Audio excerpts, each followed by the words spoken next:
Hello, everyone, and welcome to This Week in Hospitality Digital Marketing. I am your host, Lauren Gray, in beautiful Las Vegas. Viva Las Vegas. Viva Las Vegas, which is actually making it 8:30 my time. My only concern is that I have had issues with my earbuds before, and don't know if I have audio. I actually put me on my phone. And my only concern is that I have had issues with my earbuds before. Good. Sorry. I always have to check the technical before I go to the Rio. Want to make sure I had audio for it, so you weren't just seeing him talking face going, hey, he seems to be saying something, but I don't know what it is. Anyway, for those who are watching the show as our weekly regular time, thank you so much for joining us. It is over 3 years. This actually puts us over the crest. We're into now our 4th year. We get to legitimately sit back and say, my gosh, we've done 157 shows and counting, and we're in our 4th year of doing this on a weekly basis, no matter where we are. And in this case, as I mentioned before, it is in Las Vegas, where I had the pleasure of being asked to speak as the closing keynote to the Nevada Hotel and Lodging Association and HSMAI's Las Vegas chapter's Revenue Optimization Conference. I wouldn't call it a baby rock, because rock, of course, is a much more encompassing all-day event, although we did spend almost the entire day, almost the entire session length. We did some great combinations of content that were presented in rock in Houston this year, and also what I present on the road when I speak to the Revenue Optimization Convergence Education and Training Program, affectionately known as Rocket, where we do now, we've done to 29 different cities. And I incorporated a lot of some of the points with that, because amazingly, even though we repeat contextually a lot of the message, it's still a message that's new to some, and that is the convergence of revenue management and digital marketing, or marketing in general. I'd like to say there's differentiation between digital marketing and marketing, but marketing has become such an all-encompassing aspect of marketing in general. It right now represents in the mid-70 percentile all marketing efforts. It does still touch even the traditional marketing that is outside of the digital, whether it be in lead time or continuation or content similarities, what have you. It still affects all the other aspects of marketing. So we had a wonderful time talking and discussing exactly how to do that. It's wonderful to know that revenue management for hotels and digital marketing need to work together. But what exactly does that translate to? How exactly does that happen? And we go into some good detail as to creating a kind of vernacular, a language of similarities, which is based on what we call KPIs, key performance indicators, where both the revenue manager and the digital marketer are speaking the same language, so to speak. Not so to speak, but literally, where they're both with the same mindset of goals. They have the same understanding of what both are trying to attain, and there's a mutual responsibility to them, to each other on that. So that one isn't left to risk and the other one is left not to, that there is a sink or swim, you're on the same boat together mentality, and that you can't just say, I did my part and it's up to you to do the rest. It's to say, if we don't get this done, we both are on the bad side of a conversation compared to if we are successful, we're on the good side of a conversation. So that's pretty much in a nutshell what both Rocket does when we do our weekly show, our city-by-city presentations. We have 3 more this year. I believe Toronto's in November. We have Toronto as our first one. Then we'll be going to Boston. And then I think Philadelphia is the third after that. I'm not certain. I have to look. We're still in the formation of that. I think that's the 3 cities that we'll be doing in November. They're a lot of fun. The team that I get to travel with, Bonnie Buchheiser, is a revenue genius when it comes to methodologies, terminologies, practicalities. She has the lion's share of the presentations for the day when it comes to functionalities and what to do. And then I have a really good portion of it to show the convergence between us, digital marketers, and revenue managers. And a lot of fun. It's a lot of fun. And it's at a very property level engagement. The people that attend,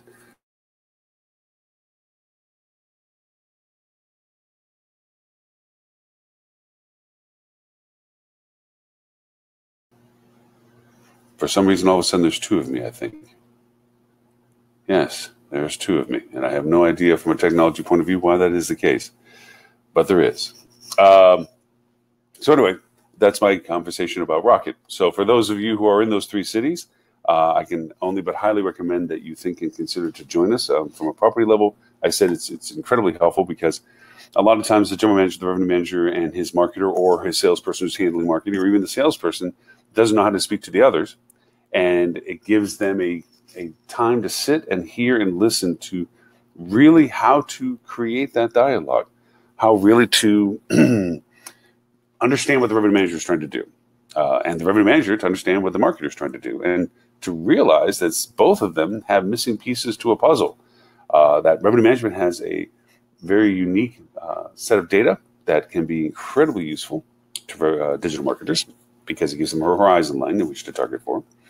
And for revenue managers, it's an eye-opener as to the data that's available to them from their marketing side that answers a lot of questions, or didn't even know that they could answer questions on some of the data that's being collected and used by digital marketers. And for salespeople and operations people, general managers and so forth, it gives them a wonderful opportunity to understand how they can collaborate with them in helping, augmenting, and supporting and getting benefit from a symbiotic relationship between revenue managers and digital marketers. So again, great stuff. And again, and for those who may be seeing this from the Las Vegas market that attended the Rock Conference for the Nevada Hotel and Lodging Association, HSMI local chapter, thank you again. It was a great session. I hope you got out of it what was presented. We had some great dialogues. Calvin Anderson from Red Lion was in debate with Kelly McGuire from MGM. And we had Val Ross from Star with some fascinating inside market data. It's always, we all try to be skeptical as to what the anticipation of the future will be for marketing. We were on the longest run of growth. I think actually when it comes to the bull market as marketing, I think Time Magazine had it that if we can make it to August 22nd of this year and still validate that it's a bull market, it will have been the longest bull market in history. If they can prove that it is still a bull market. The data always has a latency factor to it.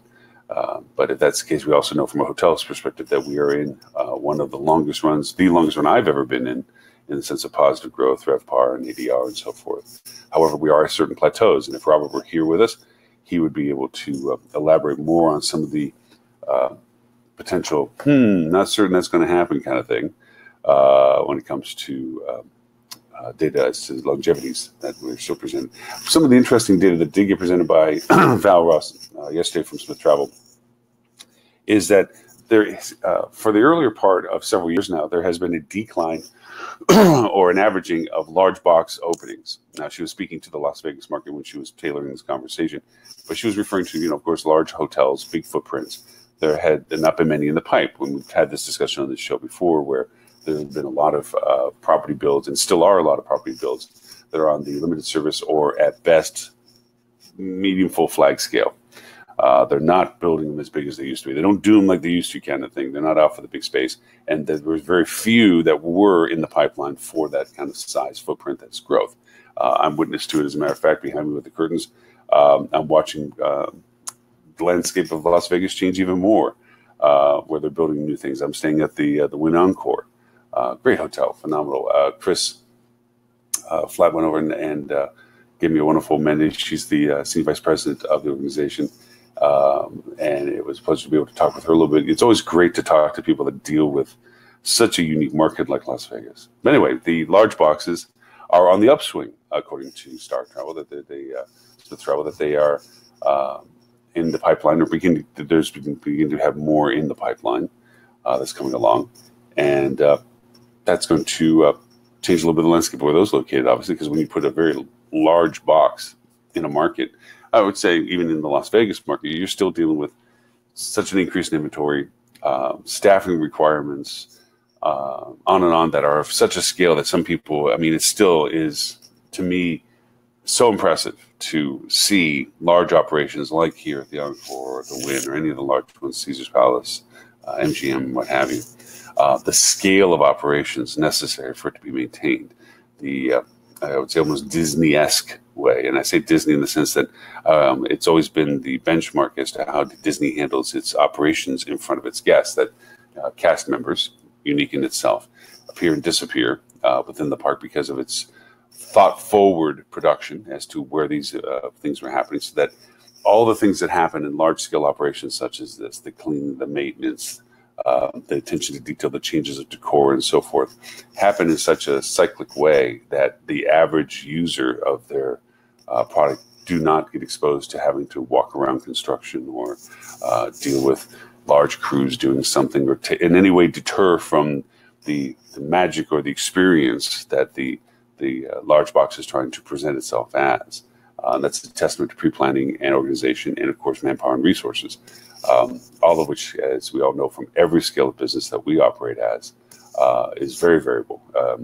As a matter of fact, one of the articles of contention that we're going to potentially talk about today was in regards to what was called the Marriott experience.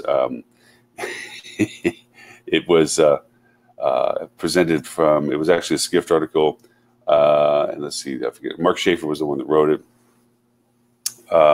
about his experience about simply trying to change a reservation from the Marriott that he was going to a Marriott that he needed to go to because he was, okay, so the whole story. First off, let me post the link up for us so that for those who are watching can see what exactly they can read it themselves very quickly as to what it is that we're talking about. But it is unfortunately all too common of a conversation.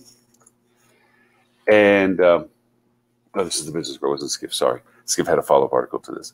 So basically, what was happening was with Mark, he was driving to a Marriott, and I just finished doing a road trip myself. So 12 hours on the road, you're tired, especially downpouring rain makes it stressful, traffic makes it stressful, what have you.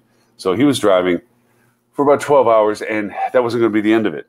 Once he got to the hotel, he had a package forwarded that had a lot of preparatory material for a client meeting early in the morning. Now, just for the record, I try to avoid these kind of combinations of timing because exactly for this reason. There's so many things that can go wrong and it puts things into jeopardy. But apparently Mark had the necessity to have to do this. So he was going to a Marriott, and unfortunately the package got sent to the wrong Marriott. So he was trying to simply say, well, I'm just going to change my Marriott reservation from the one I'm going to, which is 10 minutes away from the other one. Mr. Tim. Mr. Gray, how are you, sir? I'm good. I'm standing on a soapbox, just beginning to tell the story of Mark's encounter with Marriott. Oh yeah, go for it. And I was just kind of giving the backstory to it, and I got as far as saying, Mark was going to Marriott after he's in the road, 12 hours, rain, not a pleasant thing to do. I just did it myself recently. Traffic's another one that I hate. Anyway, realizing that the package he was forwarding to himself in preparation for a guest meeting in the morning was in fact at the wrong Marriott. So he thought, hey, I'll just change reservations. And there's several steps to what went wrong, but at the end of it, none of it worked. And it was a pass off that, he's thinking he's going to talk to somebody that was in the process of trying to help him, willing to have to restart. Like, how are you trying to make a reservation? No. And he spent literally, I think the recount was an hour and a half while driving, trying to coordinate this.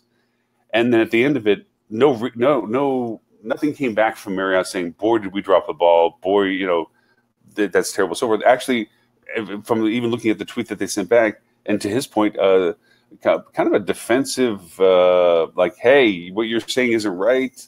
It was not 3 days, it was 2 days. And, it just, again, it goes back to what we always say, and we have seen with success, is admit the error and empathize with the guest and move forward from there. But I mean, I know I kind of encapsulated it very quickly, but I'd love to hear, because you were the one that actually inspired the conversation by sending it over. So I'd love to hear why you. Yeah. So I know Mark really well. Mark is a friend of mine. We are both instructors at Rutgers Business School, so we've known each other for a long time. Good guy.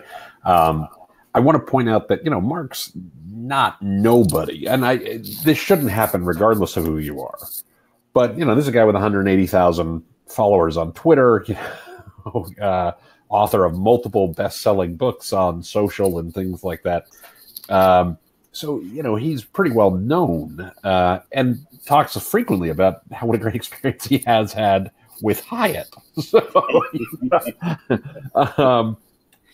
it's not necessarily something where this shouldn't happen to any guest, but don't screw it up with somebody who can, who's got a platform on top of that. I want to be very clear. I don't mean that means Mark should get special treatment. Everybody should get special treatment. Well, but if you're going to get it wrong, there are people you can get away with getting it wrong. This isn't one of them. Well, I am a proponent of, from a business perspective, that you should always be aware who's coming to your house. And Right. with that being said, then something like this, and I know that they don't do it, and I know nobody really does this except for people that are aware of this value proposition. They don't really look at who's coming in; they're just looking at the numbers and the functionalities of it. And yes, if you're going to piss somebody off, this is not necessarily the person or a type of person you want to piss off that actually has a large enough form to make an impact. At the way he's been. Right. So yeah. And again, I've known Mark for a long time. He's not the kind of guy to exploit his celebrity, if I can use that word, just because he didn't get a good experience. In fact, he's really good about being private about these things. And in fact, in the blog post he wrote up, he even talked about the fact that Marriott did what you always do and said, well, DM us and we'll have this conversation, out of the public space. Right. So he did. And they didn't reply.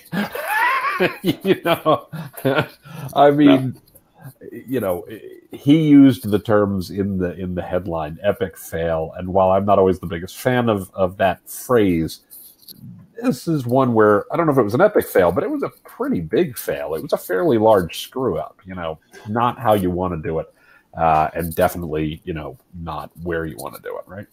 Right. Well, but again, it goes to the value of the indicativeness that this is happening to more than just him. If this was right. 1 out of 1,000 stories and 999 of them were, hey, this was great. I'm terribly sorry to happen. This just is that indicative. Yes, it's an epic fail because if this is what's happening to somebody that is consciously aware of the intent of what the property is trying to do, because they teach people how to do this, and it in itself creates this scenario of total, cascading errors where, I mean, for those to read the article, I put the link up that was shared by you as to the stages that he went through, right. the things that all of us would have gone through, right, only to end up where he is. And then on top of it, salt to the wound, the apparent, yes, hey, it's really 2, not 3, and, not much is being done or whatever. Right. It's just to show you all the frustrations that all of us have. Right, exactly. There's a GM who I know really well, really good GM, who always said people remember 3 things about their interactions with you, right? They remember the bread, the coffee, and the stuff in the middle that you don't make right.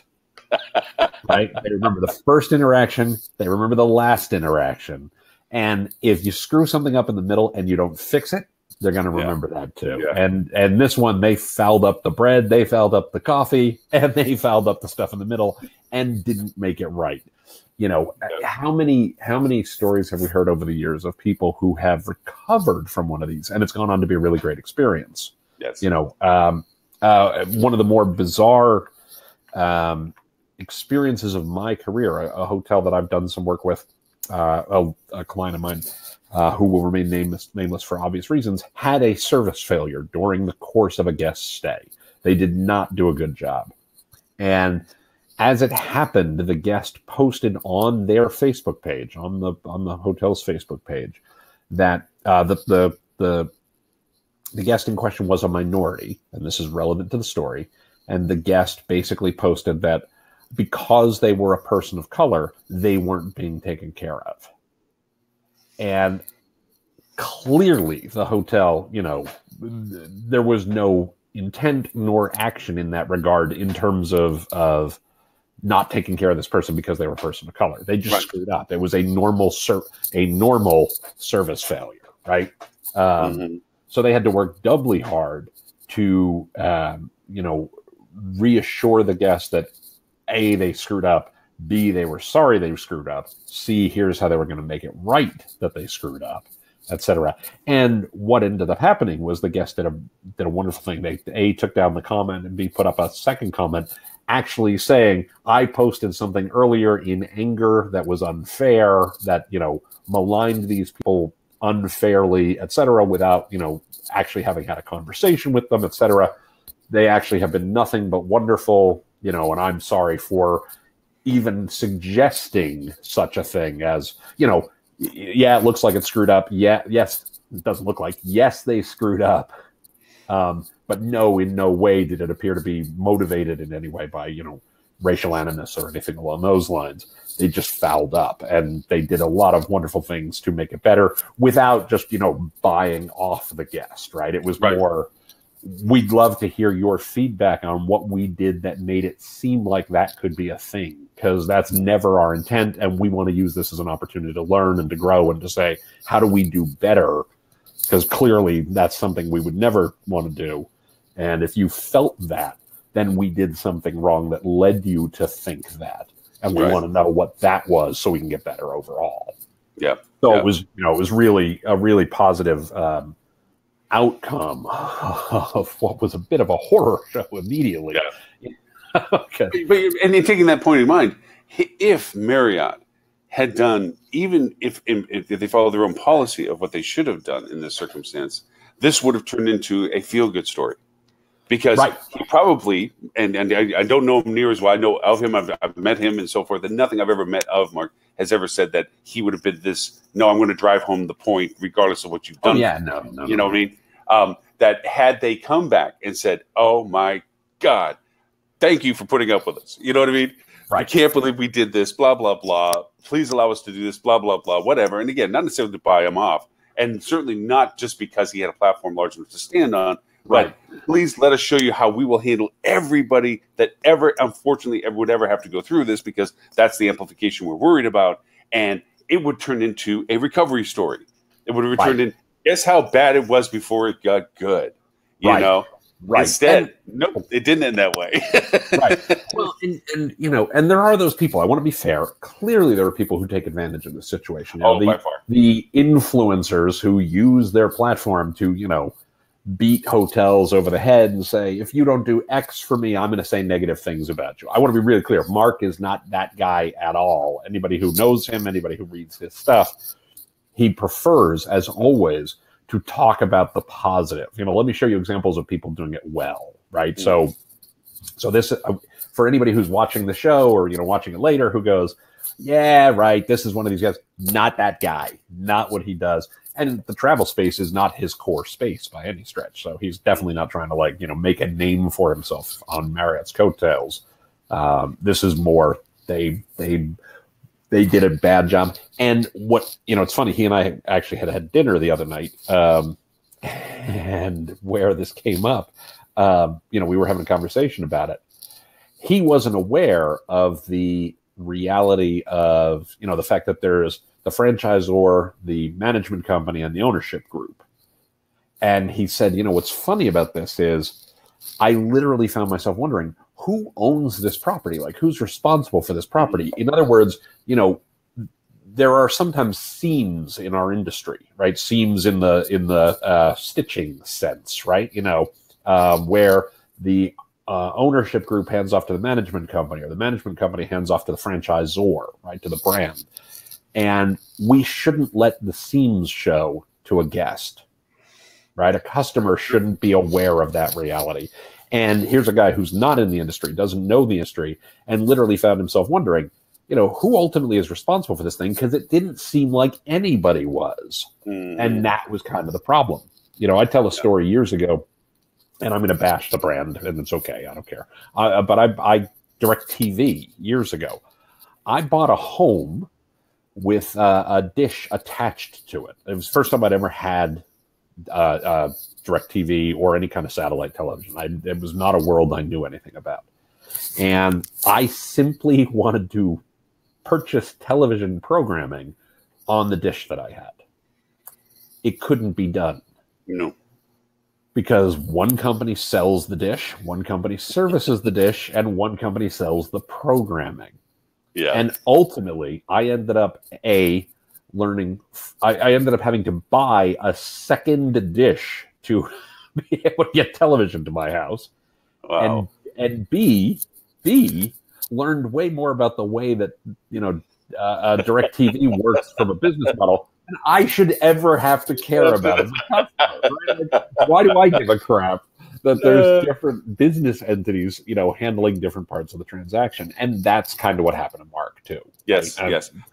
I just from personal experience, and I'll say this from a personal opinion again, this is not to reflect anybody, like this is what they should do. It's just, I feel that this has been the way I've seen it successful. When a general manager of a hotel that has to be answering to several bosses, the management company, the asset company, the brand, the ones that I feel that succeed at this go to their team and say, it's us.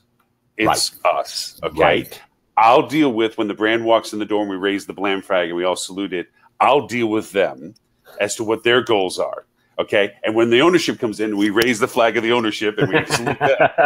I'll deal with the owner as to what they want. And the same goes on for the management company. But what we deal with the team. We live and breathe together. And our guests, to your point, see only us.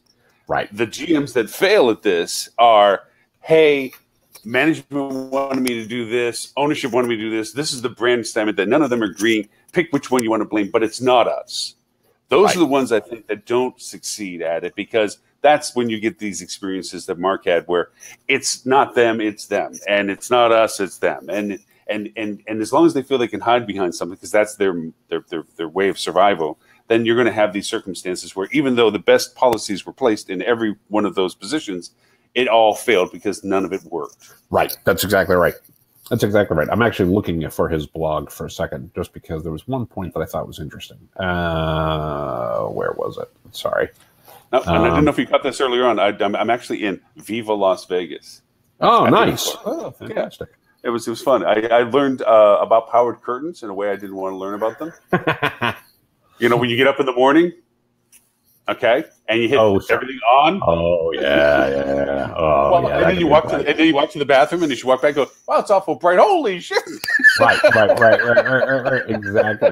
Exactly. Yeah. Fortunately, it was on the 32nd floor, so it's not as if God and Country has now had a new exposure, but it was more one of those. Yeah, let's close. What's the button for the curtain? Because I got to say, the Encore, beautiful place. I love the automation that they have. I love the station beside the bed that has the controls, and you can do night lights and all this. I think it's great. Right. But if you don't know what you're doing, do not attempt this at home, because you can turn some stuff on you had no intent, like opening the curtains. Right. Exactly. So I found one of the things that he said that I thought was really fantastic. Where he talked about the fact of, heck, I screwed and then I missed it. Oh, so the message from Marriott is, quote, "We don't give a crap." Mm-hmm. Right? Which is never what you want your customers to think. It's just not good at all. And he had a great point that I really would point out, which was, don't spend a dime on marketing until you can deliver the goods to your customers. I like that. Yes, I saw that too. I thought that was, yes.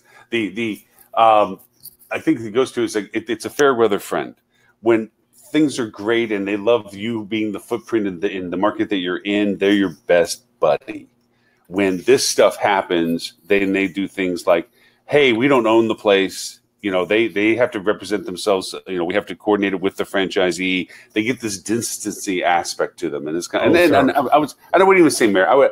In all fairness, having had to run franchise hotels and now work with clients that have them, there is always the fair weather friend relationships that exist.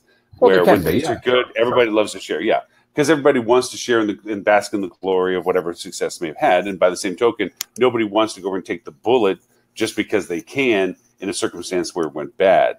So, you can point to ownership, you can point to management, you can point to branding and so forth. It's hard to find those kind of stand-up people that say, I will let you get the credit and I'll take the blame. Right. Because there's very few and far between in that sense. Robert wants to know if you're going to sign autographs at Smith Travel next week. If I am? Unlikely, because I can't imagine anyone's going to ask for them.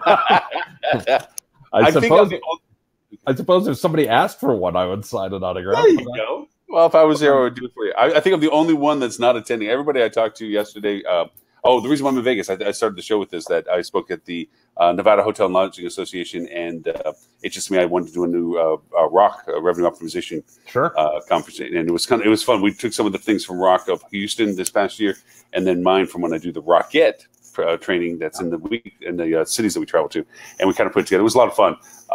And great representation. The room was great. We had 90-ish people, all the big players and so forth. And it's interesting. I got to say, having those people in the room, I do a thing, and I think I've told you this before, where I challenge the room. It's like, give me your gnarliest revenue management problem, and if I and we can't solve it in the few minutes that we have together, you'll get another 3 hours of my time, whether you deem it worthy or not, that I'll continue to try to answer that question for you. Yeah. You know, and in some rooms it works where people really open up with a problem. I mean, we never discuss rate or anything. Of course, there's always that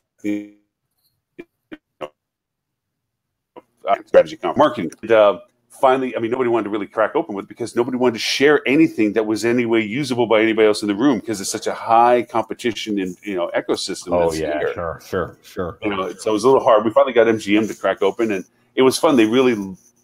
I thought it was great in the sense that it made them think about ways of approaching the issue that they all probably had the same problem, but had them think about it in ways they hadn't thought about it before. Is that it was meant to be an extension of the conversation of revenue management and digital marketing's convergence. So that's kind of where all that came from. But it was fun nonetheless, because as much as I feel that I keep saying the same thing over and have been for the past year doing these programs, it still falls on new ears. People are still coming to the thought concept that this is a rational way of doing business, which I always am surprised with. Actually, I'll tell you what, I'm not surprised, only because I was having this discussion earlier this week. I put a thing up on LinkedIn. This is wasn't my content. I just linked to an article from Christopher S. Penn, where he talked about the end of digital marketing, right? And the post is from about a year ago. And his point is that, hold on one second, I'm trying to look for it. His point is that, with the integration of digital and with offline, right? That there is no, that there's no distinction between digital and marketing any longer, right? All marketing is digital essentially.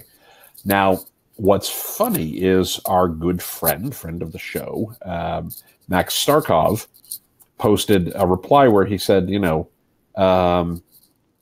Tim, the days of distinction between traditional and digital marketing are long gone. In hospitality, it's been digital first for at least 15 years and digital only for at least 8 years now. To which I replied, could completely agree, Max. I've been saying it's all e-commerce since at least 2011 with a link to a post called It's All E-Commerce. But, and this is the point, and it gets right to what you were talking about. What's amazing is how many other industries and businesses still struggle with this concept. I had at least 3 conversations this week with people in the hospitality industry and people outside the hospitality industry in leadership positions, in marketing, in e-commerce, in product management, in operations, in general management, etc., who talked about this, how digital's sort of the other. It's sort of this separate thing. Even today. And I heard a conversation. I think I can share this. If I can't have shared this, I will pretend later that, I don't know where I got this.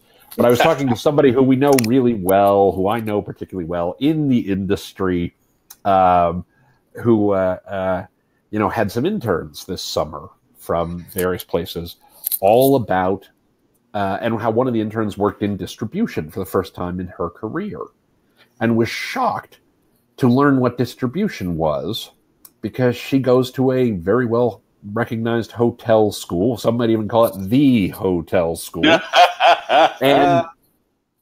and they don't have any classes on distribution. And this whole notion, and the point I'm trying to get to, and it ties back to what you were talking about, this whole notion that the silos that exist between these different pieces of the business, whether it's digital, whether it's distribution, whether it's rev management, whether it's marketing, and the lack of communication and the lack of connection among them is going to kill a lot of hotels, because they're leaving money on the table. They're not approaching this in a thoughtful way where it all integrates well. And each piece is sort of, if it's accounted for at all, is accounted for entirely separately from all the other stuff. And that's a epic fail of another kind.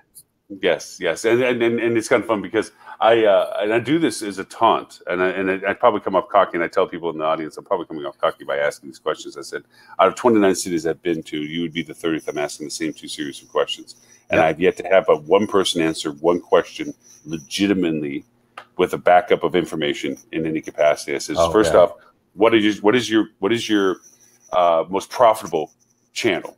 Yeah. Okay.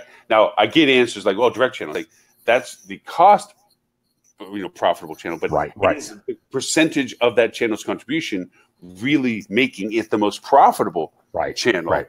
I mean, it's the most cost-effective channel. I'll give you that. That's pretty much, that's baseline. But is it actually your most profitable channel? Mm-hmm. And then the second is, what is your percentage of direct channel contribution? Just tell me what your direct channel is actually contributing to all of the channel's contribution.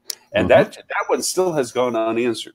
That one still is one that has not been able to be answered by anybody ever asked that. I said, so how can you expect a well-performing Pinto to win NASCAR? No matter how good you make it, it isn't enough to do it. If you're only getting 5 or 10% direct channel, no matter how good you're driving business through that thing, it's still a little pinhole compared to the 90% sitting out there. That's right. And so you can't wager all your budgeting ideas on just one small channel. So that's where and I would argue if it's only 5% of your business, by definition, you're doing something wrong already.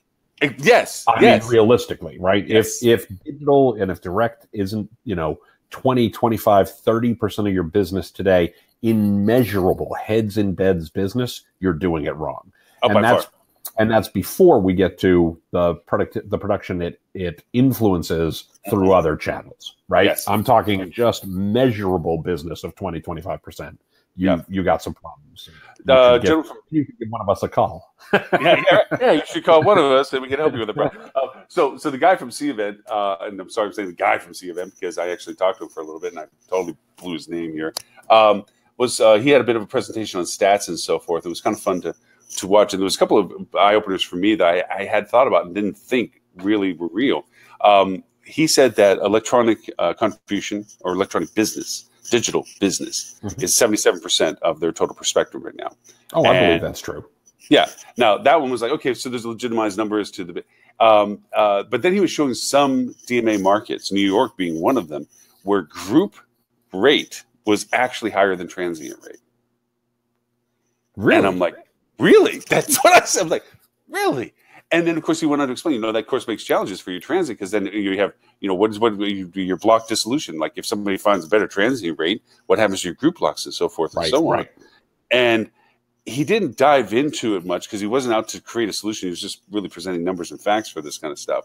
But there is a legitimizing way of validating that if you're going to bring us group business, the way he was describing it, if you're going to bring group business, then to be able to leverage the advantageous scalabilities of cost associated with the group contract, they put the weight on the group planner to keep people in the block, because if they don't hit certain metrics, their pricing models change within all the other ancillary things they're doing. Now, these were for large footprints. I'm still sitting going, even at the higher cost, you're putting the burden on the attendee. I'm still not understanding how that works. You know what I mean? Well, and it ignores the fundamental reality that your customer has a lot of incentive to know what the correct rates are, what the best rate is. I mean, what's to prevent them from just booking the cheaper rate? Or just go somewhere else and show up at the doorstep and be like, it's not my event, Yeah. I don't get that one at all. I don't either.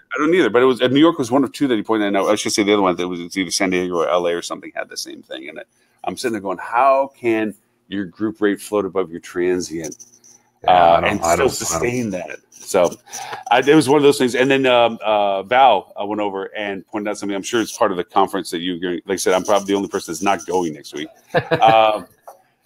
Where she was showing big footprints coming into the pipeline again. Oh, sure. And I was not surprised, but I was happy for it. But then again, I'm just kind of curious as to which markets, because I'm sitting here looking at construction here in Vegas, and there's some big mamma jamma things that are in projects right now that they're building on. That I'm like, wow, for a market that already has what it has at the density that it has it.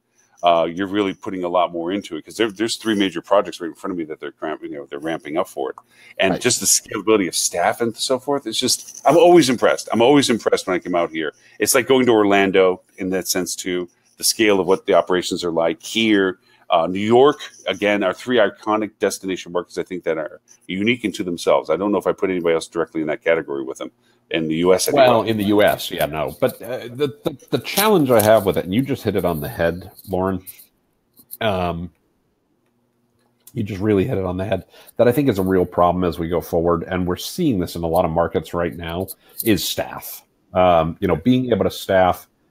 It's less about the inventory to meet the demand. It's less about is there sufficient demand to need that level of inventory, because I think in some markets that's absolutely true. We still have plenty of. I don't know about plenty. We still have runway in terms of pipeline coming into the market that there's sufficient demand to require. What I am running into a lot, and I'm seeing this with clients, I'm seeing this with other hotels I'm talking to, is that staff is becoming a huge, huge problem, right? And I think at least in part, not to go back to the story and beat it to death, but at least in part with the Mark situation that we started the show with, is driven by the fact that that's not quality staff, right? No. I shouldn't say quality staff. I should say ill-trained. I should say ill-incented, whatever. Like, there's a bunch of reasons why that could be true. I'm not saying they're not quality people. I'm saying they don't understand the hospitality industry. If those are acceptable responses. I agreed with you, because I'm not attacking the persona as a person. Right. I think a lot of people want to do the right thing, and they want to do good for the most part. I think, and I put this down to being quality staff, because staff puts them into the category of their training presence as to their responsibility role. Right. And so I will agree to say that it's about probably finding quality staff, because that onus then is on the training. That onus is on the company that brought them in and pays them. It's their responsibility. Anything that a staff member does other than out of personal belligerence and ignorance of willingness. I mean, I always say that if the only thing I can't train is your motivation, your desire. Everything else about whatever I know that you're wanting to know, I can train about, unless you don't want to know it. Right. For the most part. So with the staff, if they're hitting walls and been put in a box, and this is what you can't touch, and this is what you can touch, and this is what I want you to do, and this is the only way I want you to do it, and you basically tear apart their persona to making it only a function of their staffing, then it is a fail of the ownership that they created that environment for. Right. Right. And to that end, with Marriott's process and protocols and so forth, they basically have given them a script, and not everybody reads a script. Right. Well, it comes back to what are they held accountable for? Are they held accountable for, resolving the calls quickly and cheaply, or are they held accountable for taking care of the guest? And I think you can do both of those things, because obviously there's a cost component and the like, but they also have to be trained of, are you doing right by the guest? And in this specific example that we've talked about, clearly that's a miss. Right. Well, obviously they were there until their shift ended. And I have lived through the exact same environment that Mark was referring to. I was checking out of one hotel, and I wanted to paper copy my portfolio, because I always like to have a piece of something that they handed me, not just the email that they said they send, and then I have to chase everything back down. And so I get it, and I noticed, and this particular traveling that I've been doing, they charged a per night pet fee when the policy was one pet fee for the entire stay. So I asked the girl, can you please go over and make the adjustment of these two off? I mean, and she's, I'm sorry, so forth and so on. She was new, okay? And she ended up compounding the problem and doubling it. I said, no. And then literally, as my witness, she's like, oh, crap, it's my ship. Thank you. And literally, the next person will be in just a moment. This left the front desk unattended. She literally left. Put her sign up saying, we're helping guests, somebody with you in just a moment, and limited service property, limited service property, and left. And then I'm waiting another 10 minutes, because now I have double the problem, and I can't leave. And the next person comes in, and because there was already somebody on property, but they're somewhere else, so there was nobody actually watching the front desk. So this person comes in, it's like I'm trying to describe the problem. She's like, I'm sorry, I'm new. I don't know exactly how to fix this. So I end up having to leave, going, golly, now I have to go. And so I ended up calling the hotel back, finally talking to the GM. The GM, of course, apologized. Didn't apologize for the fact that this is happening, but apologized that the event happened, that I got charged so much. Still had to dispute the charge, and they had to cancel the entire thing and recreate it and charge me new, because even the GM at that point did not know how to deconstruct the charges, because I had checked out and then asked for a copy of the folio. So it turned into a post folio, not an active folio. Well, so you clearly, that's your mistake, Lauren. You should know. You should know as the customer their process. yes. well. You know, don't check out before you ask for charges. Yes. So again, and then of course my wife, who used to be an accountant with Marriott, is like, I could tell them how to do it. I'm like, well, go in and tell them, and they just wouldn't listen to her. They just were like, we don't know who you are. We're not going to do what you tell us to do in our system. So, and it's like, oh my gosh. But to that point, that's training. That's flat out training. Right. But then we hear so many great stories where the guest person, the staffer, did not give up on it. They chased the guest down to get back their lost item. They went above and beyond and went to a local marketplace and found what it is that the guest needed. You know, that they didn't call at the end of their shift and leave it to somebody else. Well, part of it is, you know, even in your example there, you know, there's a simple answer to this one, right? There's a very simple answer to this one that you don't have to be terribly sophisticated to do or the like, which is, you know, I'm sorry, Mr. Gray, I don't know how to address your problem. Let me have your contact information. Let me get on with your day. I will talk to the appropriate people here, and I will get back to you tomorrow, at the end of the week, a week from now. I mean, you don't even have to promise I'll get it to you, you know, within 2 hours. This is going to take me a little bit of time. Can I get your contact information? Let me get back to you in a few days once I've had a chance to find out what the hell do we do here. Right. And, you know, I mean, I want to help you out. You know, I'm not sure that I can do this, right? I mean, you can set the right expectations, but why do you have to stand here while, you know, we sort out things that we should know how to do? You know, so let me just get back with you when I have a chance to look at this and come back and give you a valid answer, and when I have more time to talk about it, right? Yep. I mean, it does bring me up to one thing that I do now. I've turned into a not an advocate, but I don't know what better way of saying it. I want to, and I'm going to tackle this pet traveling topic in now and in future ways. I've always had domains that I have bought for the purpose of thinking that I wanted to use it for a marketing perspective, including owning Pet TripAdvisor, which I don't think will go far. I think they'll stop me. But a few others. But the idea of they'll stop you. I don't know. It's kind of to me, it's completely different. I understand where the commonality is. But the traveling with a pet, we've done this now for 2 long trips, two-week trips. Yeah. And the implied idea that you're a pet-friendly hotel is ludicrous in many ways to many hotels. A pet tolerance might be the closest thing to being positive about it. But when you're charging $150 per night, non-refundable, to have a pet with you, right? Okay, and your room rate is $99. Okay, there is no pet friendliness to it all. There's no pet friendliness to that at all. Right. That's we don't want pets, but since we're told that we have to because of brand requirement or something, we're going to go over and nail you $150. And then, and I mean this, when I pulled off the road one place, there was the cluster of the typical side of the highway roads. You know, there's 6 flavors of brands and so forth. And I'm looking, and one hotel packed with cars, and everyone else peppering with just a few cars. And the hotel we were going to was the hotel that had all the cars, because as we go in, it was like Dogapalooza. I mean, there were pets everywhere because they were charging $20 a night. That's it. Maximum of $60 for up to a 5-night stay. And they had a pet walk with bags and this. They had bowls. They had treats at the door. The place was jamming. And so I asked Renee, because I was like, this, you know, because I was trying to turn that this one thing, the advocacy of pet travel. And I had her look real quickly the rates of the other hotels. This was the most expensive hotel for us to stay in. Sure. But the other hotels, no pet friendly, or the $100 a night, whatever it is like this. But this place was packed full of pets, and they're all over the place. And the hotel was not dirty and pissed on and all the other stuff. No, sure. You know, and I don't advocate for it. People have pet allergies. Of course, this is a negative place.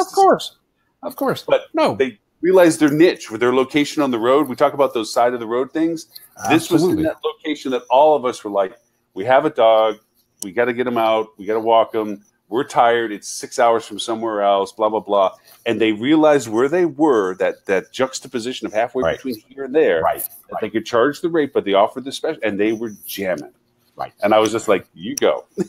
I've told this story many times because it makes me laugh. We did a college tour with my daughter, who is vegan. And we kept finding restaurants that said they were vegan friendly on their website. And when we get to the restaurant, what we learned that meant was that they wouldn't mock you for being vegan. Oh, they had one dish that was kale. No, they didn't have a dish. They were like, well, it has butter, but otherwise it's vegan. Oh, it has milk, but otherwise it's vegan, Oh, wow. And, it was the kind of thing where, and it gets to your point of, if you're going to claim to be a thing, be the thing. And if you're not going to be the thing, don't pretend to be the thing. Right. These folks weren't vegan friendly. They could barely spell the word vegan. They were very polite about the fact that they didn't have any food for my daughter, right? Yeah. Very friendly, but friendly to vegans in this case, or friendly for dogs, or friendly for pets, is not the same thing. Friendly to is not the same thing as, actually accommodating of. Mm-hmm. Yeah. You know what I mean? Right? We're not going to be mean to you because you have a dog. We're not going to be rude. We're not going to be rude that you're vegan. We're also not going to support your need. Right? Right. Yeah, no, they're very true in that sense. I mean, that goes back to the old days where you used to say you're, on beachside, but really you're across the street, or, 1 block away or something. Or you had something, but that's only during season. Or it's truth in advertising in the oldest of senses. But it's also from now. It's a razor's edge of profitability, sustainability, and then because, again, going back to some of our older conversations, brand's existence was because of it diminished the potential of unfamiliarity or right. It lowered your risk. Yes, and it lowered you as a consumer's risk. Yes, and now that has diminished in capacity because there is this new prevalent amount of information that you can stay at independent hotels. Ed likes to tout that there should be no reason that you ever be surprised at an independent hotel because you should be able to find out enough information about them in one fashion or form. And so you have to find another reason to legitimize your loyalty, but your value proposition. Yes, your value proposition. Right. I mean, the line I use all the time, Lauren, is your brand is only as good as your last TripAdvisor review. Yeah. Whether we like that or not, that's the fact, right? Guests know more about your property than many of your employees do because they have more incentive to know more about your property than many of your employees do, right? They care. It's their money. It's their trip. They want to make sure it goes well. So they're going to spend the time, they're going to spend the energy to find out, does this property offer what I need for this trip, right? And so, independents are well positioned, and in some cases, not all, some cases better positioned because they can focus on, we solve this problem, this problem, this problem, and we don't pretend to solve all the other crap, right? We're not held to a standard that says we must be, pet friendly if we're legitimately not. They're not held to a standard where we must be, we must offer free breakfast in the morning if we're actually not set up operationally to do that well. So we don't. But what we do is we partner with the restaurant across the street. We give you a voucher for 10% off or something like that. We partner with these folks because they do that well. A real case. The group of hotels that I work with down in Charleston, they are older historic buildings. They have a limited number of rooms. They don't have a fitness center on property. They have partnered with a really high quality gym right across the street to offer fitness service capabilities. And it gets them out of the business of doing something that they're not good at anyway, which is running a fitness center, right? Let the gym be the fitness center and let the hotel be the hotel, right? Right. I'm not saying it's right for everybody. I'm saying they are very honest and upfront about this is what we do and this is how we make it work if you want access to a fitness center, right? And it works out really well for them. It works out spectacularly well for them. Well, and I guess it goes also again back to okay. So, for instance, thinking that your guest is always uninformed or not aware of it is such a bad thing for a marketer for any kind of property or a hotel to do. But like for me, I tend to stay at limited services when I travel because I like the component of having a free breakfast in the morning that I don't have to mess with, that I can just stumble down to, grab, eat there, or bring back to the room depending upon circumstance. Sure. When I'm traveling with my wife or what have you. And there is a standard breakfast that is given, a menu that is given to all Residence Inn or Fairfields or whatever, that is out there. But there's also latitude that is allowed for what you can expand that on. And I talk about this Residence Inn in Mobile, Alabama, because of all the little things that I think that they do right. And one of them is they've decided that they're going to always have a better breakfast than what their required baseline is. They add the extra things to it that are still brand compliant. It's not like they're going off in Ventureland and putting beignets in when there's none that exists. but they're putting in the expanded menu. No beignets. I'm not staying. I know, right? Well, hey, now that rule holds if you're in New Orleans. But anyway, so they add this expanded menu because I got to tell you, after 2 weeks on the road and staying at the similarities of the same hotel over and over, I can tell you where they are in the menu cycle of whether it's turkey sausage links or scrambled eggs or overcooked eggs or whatever. And you just, I don't care if it's free. I can't eat it. But this place I love going to because they always have the extra layers to stuff that I get to go over and like, oh my God, they have this, they have that, they have this, whatever it is. And it is those little things that keep me, that when I go through that market, I don't even look anymore unless it's an exorbitantly bad rate. Which is my only thing where I look at it, it's like, oh my gosh, whoa, there must be something going on in town. And if I find better rate somewhere else that's really legitimately a greater rate, then I will make the step over. But it has to be a pretty big margin for me to step away from them. That to me is not brand loyalty. That's location loyalty. That's exactly. Well, it's brand loyalty, but it's loyal to the brand that is that hotel. You know what I mean? Yes. I would argue most brand loyalty doesn't exist today in the sense that we once knew it. Actually, there's a lot of studies that show it doesn't exist. McKinsey did a study a couple of years ago where they took a group of people and said, okay, how many of you are brand loyal, right? Highly brand loyal, right? So then they took those groups of folks and they did a longitudinal study where they studied that same group of folks repeatedly over the course of a couple of years. And what they discovered was a year later, the group of people who claimed to be highly brand loyal weren't. Half weren't. Right? Really? So 50% of the people who claimed to have high brand loyalty, when asked about the same brands a year later, were no longer loyal to that brand. Right? The challenge with a brand is there are brands you can be highly loyal to. You can be highly loyal to Harley Davidson. You can be highly loyal to Fender. You can be highly loyal to Porsche or to,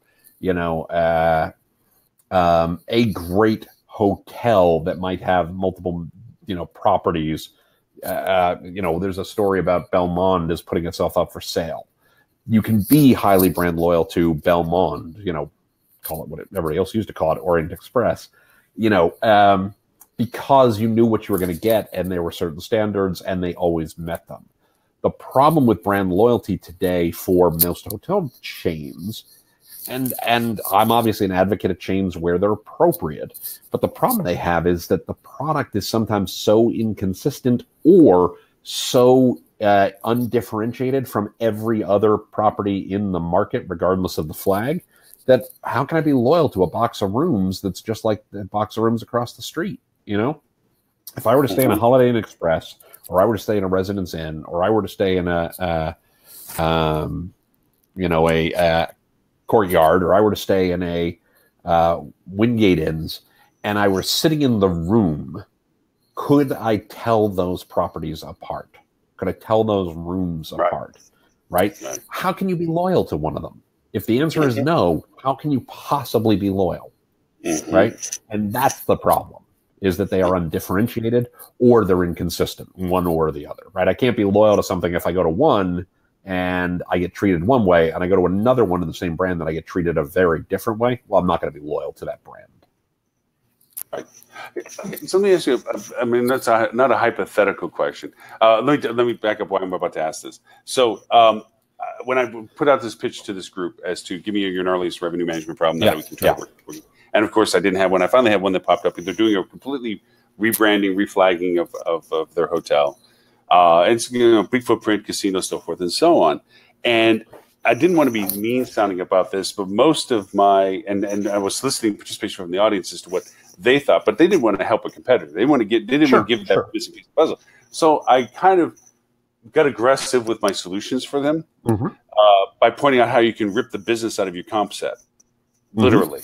How to target your comps, pinpoint them by address, do proximity marketing around them, tag and flag them, literally take away their audience from underneath of them because they identified their audience is identified as being connected to them, and really showed them methodologies real fast on how to do that. About in Facebook, putting your pin down, doing a radiant, pinging anybody that doesn't live within 99 miles, targeting people that follow the memberships of these the competitive set, going into your TripAdvisor, wiping it clean, which they're going to do anyway. Get the magic first 50 that's going to put you 4 out of 5, which puts you higher in the stack for a short period of time. Low rate your yield, give immediate benefits and amenities to people coming back to your hotel so that they identify as preferential to come back to you because of the repeatability of 18 months, blah, blah, blah. I mean, I just threw it at them. It's like, all right, guys, you aren't going to help? Then I'm going to tell you how this guy's about to take business out of your pocket. And they're all sitting there going, and that aggressive, like, this is stuff that can happen in the real world because it does.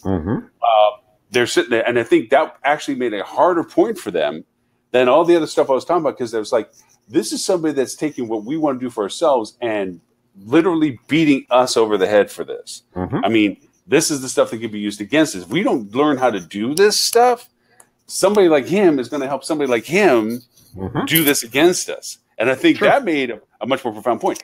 That being said, I told you about how I like the Encore and the fun stuff with it, and it really is a nice feature. And I haven't stayed at certainly enough Las Vegas hotels. I mean, I've been a few, but not all of them.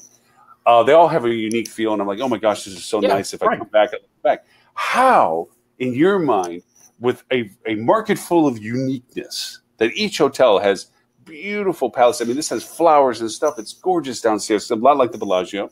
You know, of course, the Bellagio is the benchmark for them for what they do. And then you have Caesars and you have MGM and you have all these amazing places. How, that if you're already unique, how do you see a unique property bringing somebody back beyond the uniqueness that they already currently offer? How do you see them being that, what we just talked about, that when I go to Vegas, I stay at that hotel because of what? What is that? Well, I mean, I think it comes down to a couple of things, right? First is, do you have differentiated service? Do you have something where if I'm a guest, I know what I'm going to get and what makes it different and special and meets my needs? You know, you gave a perfect example a moment ago with the truly pet-friendly property. They've really owned in their market. We're all about pet-friendly. I've seen select service properties. I knew a great one back in my Wyndham days who they built a they owned this big field next to the property, right? And they basically turned it into a mini sports complex. So for the teams that were traveling to tournaments and things along those lines, you know, college and high school and travel teams and like, hey, we got a baseball diamond, we have a soccer field, etc., that you can use when you're here to actually, you know, get a workout in and things along those lines, right? And they did a very good job with that market. So they had service, you know, elements that differentiated them from their competition. And then it gets to the things that I hate to say that these are typical, you know, the typical playbook, because it's not typical when it's well executed, but it's, do you have a good email list? Do you have a good email marketing program to these individuals, right? Do you contact them regularly and update them on things that they should be aware? Do you offer them a compelling value proposition in terms of rates and packages? And I don't mean discounts. I mean value adds that make it worthwhile for them to consider you the next time they're going to be in town. Do you have any sense of their travel patterns, right? The challenge that a lot of select service properties have, you know, when we talk about outside of Vegas or outside of, you know, destination markets, the challenge that they have is that they have a small number of people who are going to stay with them every time because they're in town a lot. And they have a fairly large number of people who are going to stay with them once because they're driving from point A to point B, and the property happens to be somewhere along the way, right? So you have to understand that for that second category of folks, you know, getting a repeat stay from those folks is very hard and may not be possible, because the reality is, you know, I was taking my kids I'm a mythical guest. I'm driving my kids down the I-95 corridor because we're taking our once-in-a-lifetime trip down to Orlando or down to historic Williamsburg or something like that. But next year, we're going to do something else entirely. You know, I've already been to Williamsburg. I don't need to go back. So the fact that I'm going to stop at this property in, you know, Delaware, it's not going to happen again, right? The randomization, right.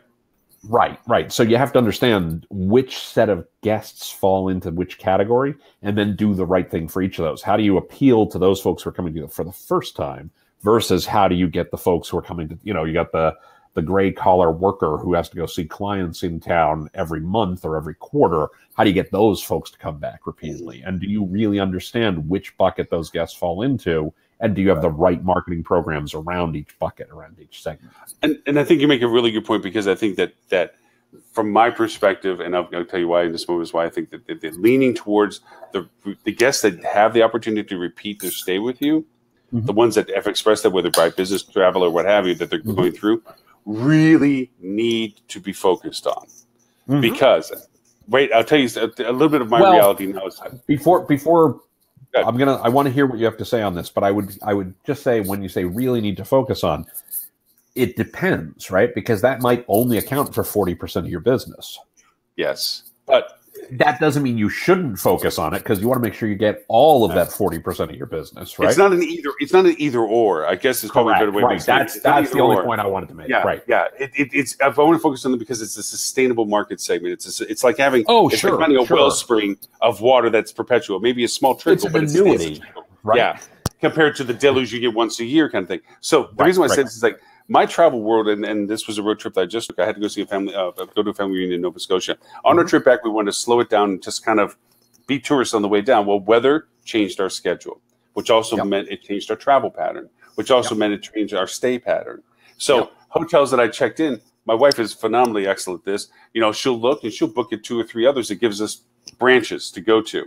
And with cancellation policies intact, when and how to cancel them and move them to be able to be canceled and so forth, keeps that juggle going. Now, I'm the person that's showing up in your hotel once because the steering currents of the gods maybe turn, because the GPS said the traffic was a half hour slower that way going nearer to New York.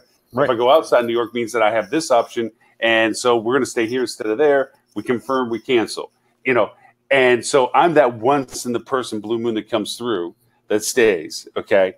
Not that I don't want to appreciate rate, opportunity, inventory, quality of product, whatever it is. Of course. I'm not coming that way again. I am not going to be, again, as far as I know, in southern Lancaster County, 28 miles out of Pittsburgh, right. on Highway 28 or whatever it is, and I'm not going to be there again, maybe. Right. So, or if I am, but then again, by the same token, when I pull into the parking lot, there's 15 cherry pickers, okay, of a crew that's coming through, which might have been the same crew that comes through every 6 weeks. I damn straight, if I'm the GM of that hotel, want to hear what they have to say about what's going to keep them coming back. Compared to Mr. Gray, it's been great that you're with us. Hope you're in town again, but it's probably not going to be likely. Yeah, but the reason I'm pushing back on this, Lauren, I agree with everything you're saying, except it can't be either or, as you said a moment ago. But it cannot be either or, because in many properties you cannot sustain your business with only that segment. Yeah. And the far bigger challenge is, I would argue, most properties that I encounter for the first time don't know which of those is true. Point. Oh, well, no, yeah, they don't know their segmentation. You know what I mean? Like, yeah. I mean, that's a bigger challenge in the first place, because you don't know. There may be cases where it is either or. Maybe 70% of your business is repeat folks, and you're in a tertiary market where you're not going to get a lot of you're not going to get a lot of transient business that's a one-time stay, because you're a little off the beaten path. Your big customers are, the cherry pickers you just said, right? Or something along those lines. But do you know that, or do you think that? Right. Affirmation and confirmation of all this stuff. And, and to agree with you completely, treat every guest at your front desk as the most important guest that you have. Well, of course. This is the distinction of, if I say I think you should have pink and white roses in your lobby, and the cherry picker dude goes over and says, I hate roses, you might consider a smaller bouquet. Right. For sure. But the idea of it is that from a marketing perspective, and this is another blank stare I get a lot. When I start talking about business cycle and demographic profiling according to business cycle, the differentiation of your market types. Because I bring this as a conversation point of how to, when I get asked or need to explain how to identify filters within your marketing strategy, I talk about personas and how to create, or if you don't already have, which you should, personas, and not one persona fits all, and that persona fits business cycle. And it's not the only person walking your door, it's a predominant person walking your door. So with all the qualifiers in place, you go where you try to start asking them to quantify this, but the biggest blank stare I get is that revenue management and marketers do not approach their marketing methodologies from the idea of where are we in the stream of business? Where are, you know, where they look at it as this entity of, okay, we have to market ourselves and we're a hip vibe, you know, with a très chic interior with oversized pillows and, you know, whatever. It's like, yeah, you're describing fixtures. You're not describing marketing. You're giving synonyms and context to what it is that you're selling, but you're not describing your marketing. When you start talking about mid-20s to mid-30s, non-married, adventurous travel, slightly athletic, urbanesque, you know, when you start talking those terms for the early parts of February into March that transitioned into a 35 to 40 business traveling, you know, blah, blah, blah. Now you're talking methodologies of demographics in popularity to time segments of business that you can begin to just say, okay, well, if that's the lion's share of who we want to focus, we can create market strategy around them. But then who else is walking in your door? Who else would find it interesting to walk in your door? And then create those alternate perspectives that isn't maybe exactly the same for the marketing that you're doing with the lion's share one. And that's when the conversations get smart and interesting. And, absolutely. And the property can give some great insights because they're the only ones that know this shit. I mean, I can look at numbers, but they often don't. They don't. But they often don't, right? I mean, they don't. And, you know, we come at this from slightly different perspectives. I agree with everything you said. I actually care less about demographics. I certainly pay attention to them, but we focus first on behaviors, right? We focus on, you know, what are the search terms that you show up for at different times of year that people are, where you're answering the questions, or where people who are coming to your market are asking those questions. And if you're a good answer, do you even appear in that search? Yes. I don't disagree. So demographics is a component of the conversation. Of course. It certainly is. It's certainly like, this is how we do it. But again, and to your point, the behavioral of it, when I do search, and I'm going to relate this, I hate to say you never want to sell to yourself, but I use it as an echo chamber as to how I think other people have to go through what we force them to go through. When you're searching for things, you're not using terms all the time that you are personally comfortable with as a persona representation of yourself. You're using terms that you think will have the most effect to find what it is you're looking for. Oh, sure. So if I'm looking, nobody wants a drill, everybody wants a hole, right? Right.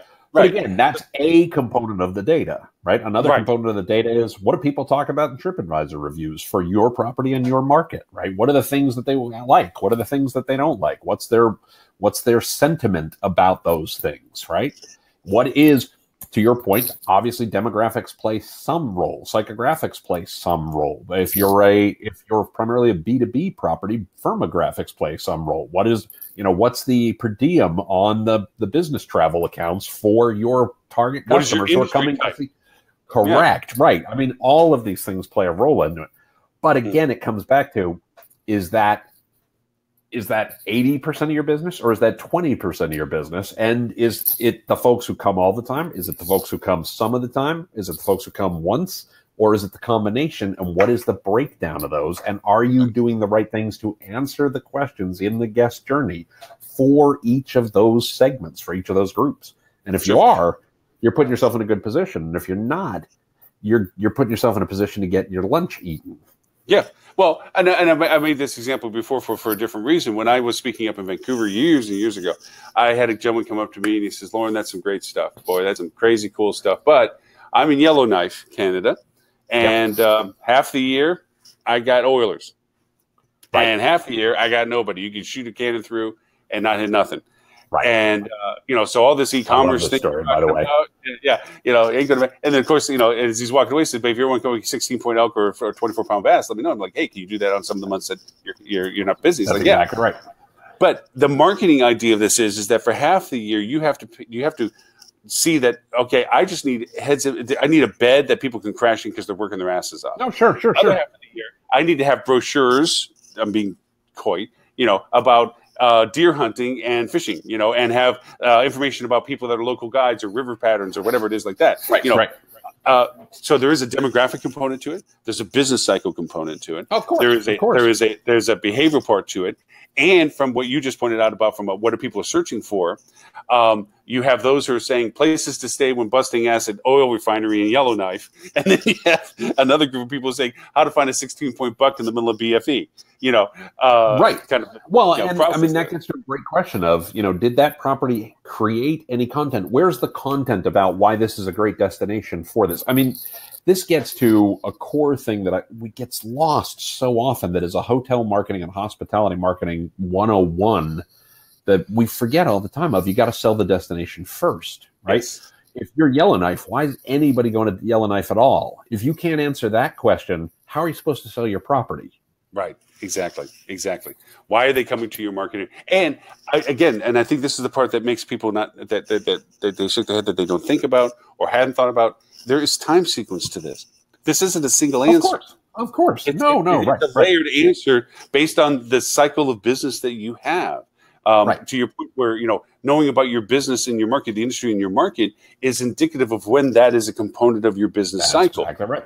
Compared to, that was the reason why I was bringing that example up. I would argue, I agree with what you're saying. I think I don't know if we disagree or if you're just saying it's slightly different than the way I'm thinking about it. I would argue most hotels know when they're full versus when they're not full, right? Oh yeah, I'll give them that. The issue is when they're not full, what I run into far too often is, well, it's seasonality. What are you going to do? And I think what you're saying, and my argument on this for sure, would be seasonality should be your competitor's problem. Somebody's coming to your market during those off seasons. Somebody's coming to the market during the shoulder seasons. And much to your point, why are they coming there? Who is that guest? What do they care about? What are the reasons for being there? Who are they? And how do you make sure you get in front of them and appeal to them at those times, so that if they got a choice of, 5 properties in town or 10 properties in town or 20 properties in town, they choose you. And unless you're the only hotel in town, you can always steal the business from somebody else to fill. Well, that's what I'm saying. Right. That's exactly what I'm saying. Right. Yeah. But seasonality should be your competitor's problem.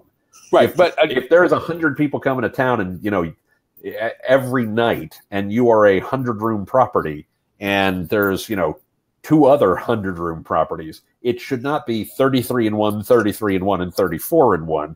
It should be 50 or 60 in yours. Right. Whatever they happen to scrape from the rest. Yeah. Whatever they have to scrape over what's left. Right. Yeah. Right. But I would also add, and I get it is, I think we're saying it differently, but agreeing on the same topic of this. I would add to that there's a seasonality. Yes, hotels by nature know when they're full and they're not. I would also contend that they don't know what they're full with. Correct. And I don't know why they're empty without. Because that's correct. I agree with that completely. There are hotels that are happy to get what they get to fill up. And then there's hotels that wait for others to fill up, and they fill up what they need to go over and they get the top of it up. Yep. So knowing who's coming because it is season, and then refining what you want out of those people that are coming because of it, is as important strategy as it is just to be busy during season. As also, to your point, when it's shoulder or off, to say, I just don't want anything. This is what I want out of it. I want to be able to hold an integrity of strategy of this. I don't want to sell what is normally a $300 a night room for $50 because that's what's going to get me off-season business. I'm going to want to go over and say, I want to sell a $150 room, a $300 room for $150 right, because of the advantage of being off-season that you're getting. And the advantage of what I can provide you that the guy across the street cannot. Right. And that goes back to my Las Vegas question. Is like, you look at the market is full of diversification and uniqueness, but then there is also the ding, ding, ding commonality. And I say ding, ding, ding because, when you walk through the casinos, it is that perennial backdrop. Bell ringing, yeah. By the way, you were looking at the penny slot winner from last night. I went over and we went over and had dinner, and I walked out and they have all the machines and stuff. And I'm not a gambler. It's fun. And so I approach this like, if I put money into it, it's entertainment money. If it goes all the way, I had fun thinking I could make something off of it. Sure. So Jenny Hager, who runs the chapters for all of North America. Her and I went for dinner after the event yesterday, and so we both hit the penny slots. We both put $20 in. She ended up losing hers, and I hit some sort of cascading something or other. You kept going up for two. Anyway, I ended up making $80 or so off of it. So I gave her back her losings, and we're like penny. You know, I'm the penny winner because it was just penny slots. That's all it was penny slots. Look out! Here's the last of the high rollers, ladies and gentlemen. I'm in the penthouse, baby. That's great. That's fantastic. That's fantastic. No, but that's exactly right, Lauren. I mean, you and I are saying the same thing. I think we approach it from slightly different angles, but it's all about, you need to understand who your guests are. You need to understand what your value proposition is to those guests. You need to make sure you convey that value proposition. You need to make sure you choose the channels that make it most effective to reach them with that message. And that's actually how you build a marketing strategy that works, right? It's not about just take what you can get. It is about go get the stuff that's good business for you. Yeah, I tell you what. Okay, so you do it with class and tact. I do it with brash and tactlessness. I think. I think we should find some client. I'm from Jersey, man. Trust me, there ain't a lot of class and tact here. No, dude, you're much more. See, I want to we wrestle them to the ground, shake them upside down, and tell them what they bought. Let me tell you what I'm going to do for you. No, I think we should find some client that will listen to both of our pitches just to let us hear the difference. Because I can see where I don't think there's a difference, though. I don't, Lauren. In all sincerity, we're saying the same thing. We're coming at it from slightly different perspectives, right? Sure. No. I think from an end result, but I think from a presentation point of view, I think it'd be the difference of it. Because I think they would say something stupid in front of you, and you'd be like, "That's an interesting perspective, Bob. Have you considered such and such?" I see you doing that. That happens to me. I'm like, Bob, that's the dumbest fucking thing. Well, I don't. Here's the thing. I always take it for granted, right? That if they're saying something that sounds dumb to me, that maybe there's something I'm missing. Help me understand why you think that thing that you just said is a good idea. See, it may not be. Nice part. No. But it's. You know, it's funny. I played, this is going to sound way more erudite than I was a kid from Newark, New Jersey, right? But I was on the chess team when I was a kid, right? And I was in this chess competition one time. And 5 moves in, I moved my queen into an aggressive position and mated the guy, you know, and I went checkmate. And you saw literally every head at the table like whip around real quick, like, oh my God, he housed that guy in no time.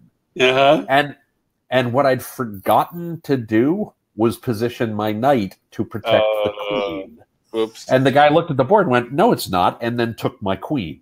And it was a great lesson in don't get too far out over your skis. You know, when somebody tells me something that's incredibly dumb, and I'm like, man, that's the dumbest thing I've ever heard, I always try to take a quick step back and also say, all right, what do they know that I don't that makes that not dumb? Because something led them to that place, right? Yeah. No, it may still be dumb. I want to be fair. It may still be dumb. Yeah. And I'm not as that boisterous as I do to somebody. No. I know. But by the same token, I will go over and be more. And you and I both know Jay Hubs. Okay. Oh, yeah, sure. I tell him this to his face all the time. I am in awe of his ability of timing. I put him into the class of like a Johnny Carson or somebody, of knowing, and not from a comedic point of view, but from a knowing when to drop what needs to be said. Because I'm not that person. I'm the antithesis of that person. My brain is connected to my mouth and usually not in that order. So my brashness usually comes from is when somebody says something and I know there's a fact I can bring that is refuted. Now, to my point, I also be the first to admit when I'm wrong. Because to me, that's the way. So if I say that's dumb, and I think I have a great, brilliant idea, and then to your point, I find out that they knew something I didn't that made it right. I'm like, damn, that was right. I'm bad. You're completely right. And I think it's an endearing and jeopardizing position for what I do, because as a consultant, you're supposed to come in as an authoritative, understanding person. And I'm more of like, look, I got a bag full of tricks, and some of them are going to work, some of them ain't going to work. You probably know more about what you're doing than I do, but I think I can help what you want to get done. So maybe we can do something together. Is my mentality to this. You can walk in and be like, yes, you need what I can do, and I can orchestrate this. And so you have a stronger presence about you. Jay has that as well. And, but but it's very, you do. I think different approaches. It's just different approaches. We're trying to get to the same place. I will tell you, there's a concept. I don't know where I first read this, but do you know TVtropes.com? TVtropes.com. No. Okay, it's the biggest time suck in the history of the internet, and that's really saying something. If you like TV and movies and all this other kind of stuff, and they basically lay out all these cliches, right? These tropes used within media, within TV, books, etc., to tell a story, right? Things like the 5-man band, that you got to cast the characters where there's 5 people and they each play a specific role. There's, for the villain, you've got the dragon, which is the really strong one of the villains, right? Mm-hmm. Kind of things like that. And there's this idea that they have of, in a movie, it's always, in a movie or TV show, it's almost always played for laughs, of the strategic F-bomb, right, is what they call it. Where nobody swears at any point in the movie until one person just goes, "Ah," right? And it's very funny, right? Yeah. Strategic F-bomb.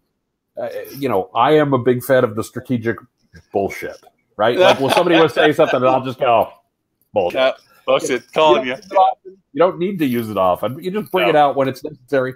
And it's the same thing of when somebody's saying something that's legitimately like, nah, I don't buy it. Like, I just don't buy it. I've heard everything you have to say, and I don't buy it.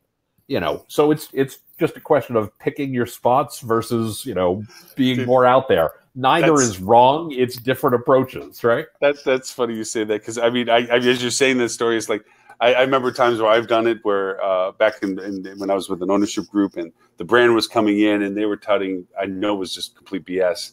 And I know that the person that was talking about it literally did not do what they said they did, because there was no feasible way in their platform they could have do it, or so forth. And that they just did it a day or two before to say that they didn't. And so I literally on my laptop pulled the login for the brand, spun it around, and said, "Go ahead and log in. Show me exactly what you do, and I will apologize to you that I am wrong." And they couldn't even log in because they hadn't logged in for so long. Their password didn't work. And so I said, "I'll even take that problem from you." And I logged into mine, spun it back around. So maybe it has some technical, I don't know. Here it is, right in front of you. Hit the buttons that show you to do this. And they finally confessed. And at that point, we actually got productive, to be fair. Right. That wall get broken down. And the other is that another circumstances where I had another vendor come in. So I was one of 2 vendors in front of a client. And the other vendor was pontificating and pushing and being this and being that and how they were thought of this. And they had lots of little minions that were all, the dynamics of the room, looking and approving. And I just, to your point, I said, bullshit. Right. And everything stopped. And they tried first off act defiant. And then I made the point that I know I had in my pocket about it. And then the client immediately just stopped talking to them, stopped listening, stopped looking, shifted everything over to me and started listening, talking, and learning.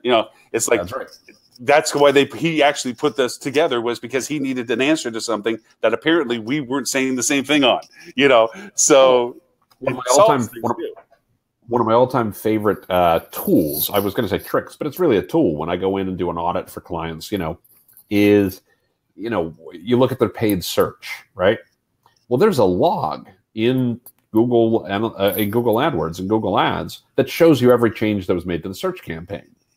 And the number of times, this doesn't happen all the time, but it happens more often than you think, where you go in and you look at that and the changes happen an hour before the monthly scheduled call every month, right? And that's the only time that the agency or whoever's doing the work has ever looked at their paid search campaigns, right? And half of those times, the user that did the changes was an automated script, right? Where it's not even a person who's looking at your account and saying, this is what needs to happen, this is what needs to happen, this is what needs to happen. It's, we ran the script and the script made the changes and we did it once a month so that we can come to the thing with our monthly reports or our quarterly reports or whatever. And, we're down 20% in revenue, but we've corrected for that. Yeah. Correct. 10 minutes ago. Yeah, exactly. Exactly. Right.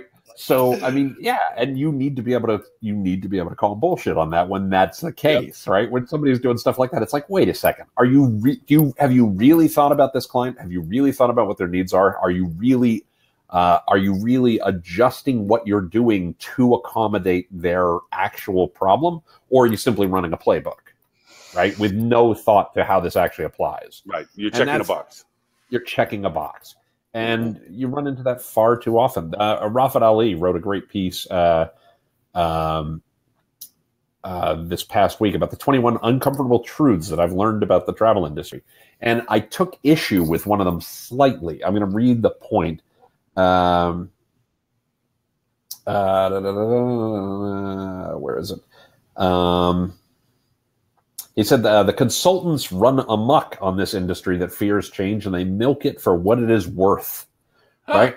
And there's more to it than that. But, his point, and I think it's valid, is, this can be a target-rich environment as a consultant because there's a lot of nonsense out there. There's a lot of foolishness out there, right? I don't think we market for all it's worth. I think we try to provide a service where, people who should know better don't, right? And that's the real challenge we run into.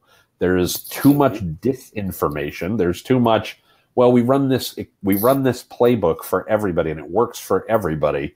And then properties go, yeah, but it's not working for me. Right? And that's a problem.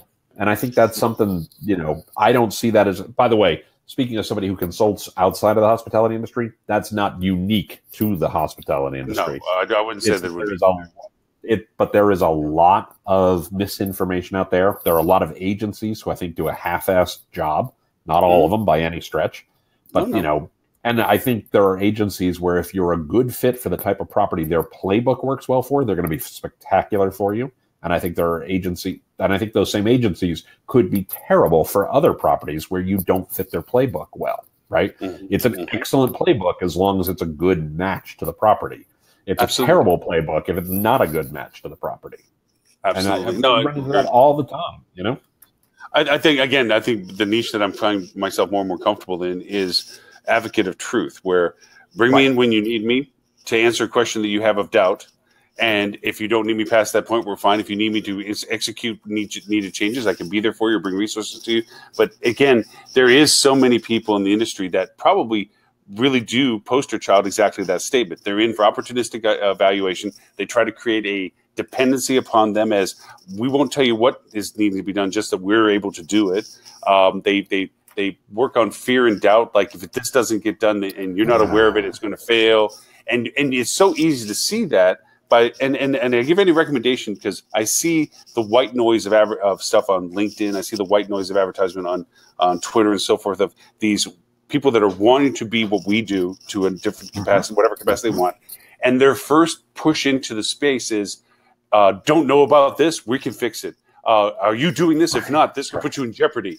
And I'm like, that doesn't work. That only propagates the problem because nobody wants. That's right. The only people that bite on that is because somebody's hitting them on the head at the moment about maybe the exact same issue, and they see, then I have a rodent issue. Let me go find a rodent exterminator, or I have an ant issue. Let me get an ant exterminator. That's right. And then they get in bed, and then they don't share how it's to be done. They do exactly what you said. The 10 minutes before they have the call, they've corrected for it. And it's all, they don't do it for the benefit of the guest. They do it for the guest's reliance on them, the client's reliance on them. And eventually the client gets to the point where if they wake up, they kick everybody out of bed and say, we're out of here. That's it. That's exactly and if they don't, then they keep getting bled to death, death of 1,000 cuts and stuff. So yeah, exactly right. Unfortunately true. And you're right. Not just hospitality specific. That is business cycle of many things, unfortunately. So yeah. Lauren, hey, as ever, it's a great discussion, but we ate up the 90 minutes like nothing. Yeah. I truly find it a great joy to always, I love when all the other hosts are on, do not get me wrong. I love how this changes at 1 minute. It can be 6 of us, it could be 2 of us, it could be two. And I love when we get the roll of the dice and it comes up just both of us, because I thoroughly enjoy our conversations every time we get the chance to talk one-on-one. Absolutely. And if anybody was trying to talk to us on the channels, I got to tell you, with me traveling, I'm looking at one laptop. I apologize if anybody was trying to talk to us on Facebook or anything else that I didn't respond to. I sincerely apologize. And any questions you have or any follow-throughs, I'm happy to get back with you on. I will be back in the office next week, so I'll make sure that I monitor the other multi-platforms we broadcast out to. Till then, I know you're going to be, is it next week that you're going to be in Nashville? Next week I will be in Nashville, and I will not be on the show. I have the rare privilege next week of I'm going to the Hotel Data Conference and my wife is going to the Hotel Data Conference. And this is turning into a leisure trip for us. So Nashville. The minute the conference is over, we're gonna head out and find us some country music and some beer and have a nice little weekend down in Nashville. So it should be a lot of fun. You've been there enough times, yes? You've been a few times to Nashville, have you? Lauren, you are going to fall out of your chair. No. I have never been to Nashville in my life. Oh my God, you're gonna have so much fun. You're gonna have so much fun. This is a new experience for me. I've done work with Smith Travel before. I've been at other conferences of theirs. I've spoken at other conferences of theirs, etc.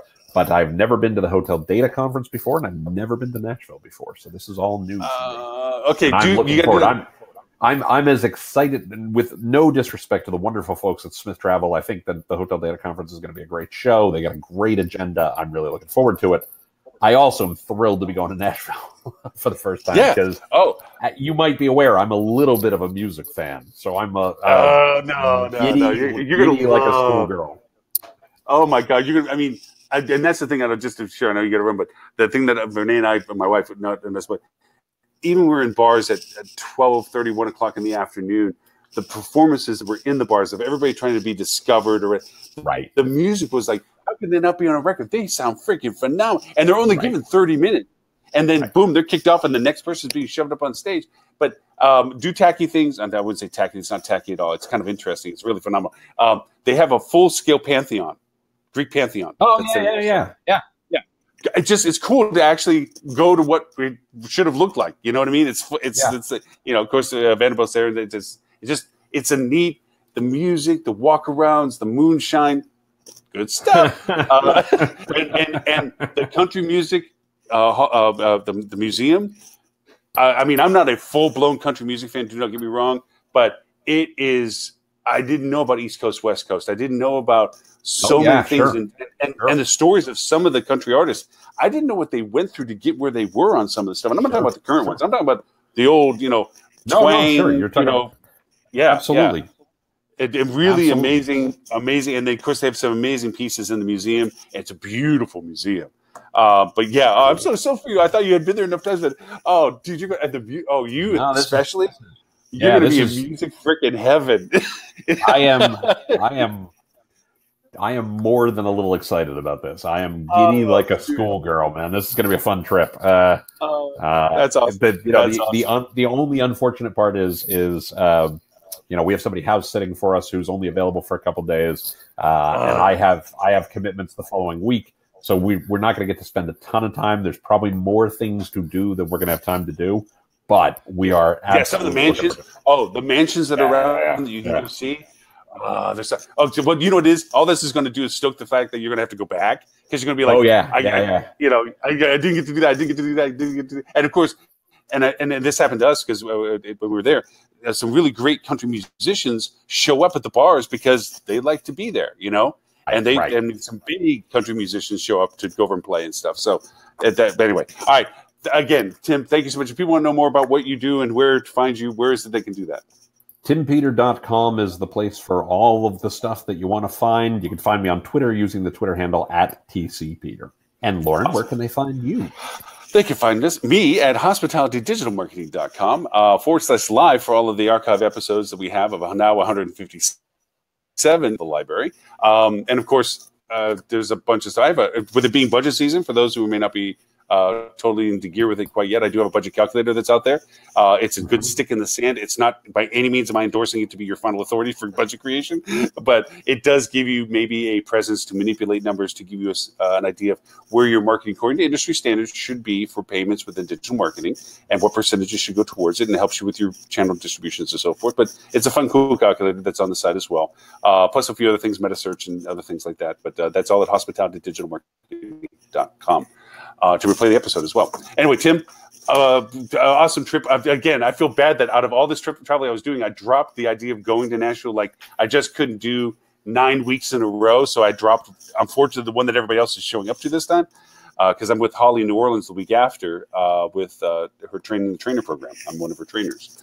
Excellent. So very cool. Yeah, so it'll be fun. So anyways, Tim, thank you so much. Safe travels. And I'll catch you hopefully the week after that. Hopefully the week after that. All right. Have a great weekend, and I'll see you in a couple weeks. Take care, Lauren. All right. Travel safe. Bye, Tim. Bye now. Thank you very much.